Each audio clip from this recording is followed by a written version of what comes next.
Comment un pays riche en pétrole est-il devenu l'un des plus pauvres du monde? Nicolás Maduro est président du Venezuela depuis 2013, après la mort d'Hugo Chávez, le charismatique leader qui avait changé le visage politique du pays.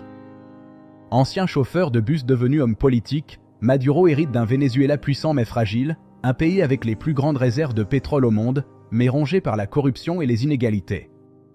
Sous son gouvernement, le Venezuela connaît une crise sans précédent, hyperinflation, pénuries alimentaires et médicales, exode de millions de citoyens vers les pays voisins, laissant des villes presque désertes et des familles brisées.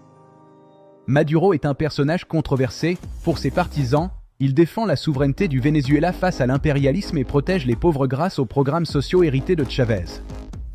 Pour ses opposants, il dirige un régime autoritaire qui réprime la liberté d'expression, manipule les élections et s'accroche au pouvoir à tout prix, parfois au prix de la survie de sa population. Malgré les sanctions internationales, les manifestations gigantesques et la pression de la communauté mondiale, Maduro reste au pouvoir, soutenu par l'armée et par un réseau politique complexe qui lui assure une emprise sur le pays.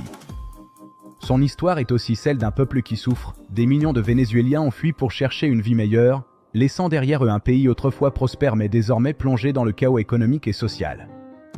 Et pourtant, au milieu de cette crise, la résilience du peuple vénézuélien continue de briller, entre solidarité, créativité et lutte pour la survie quotidienne.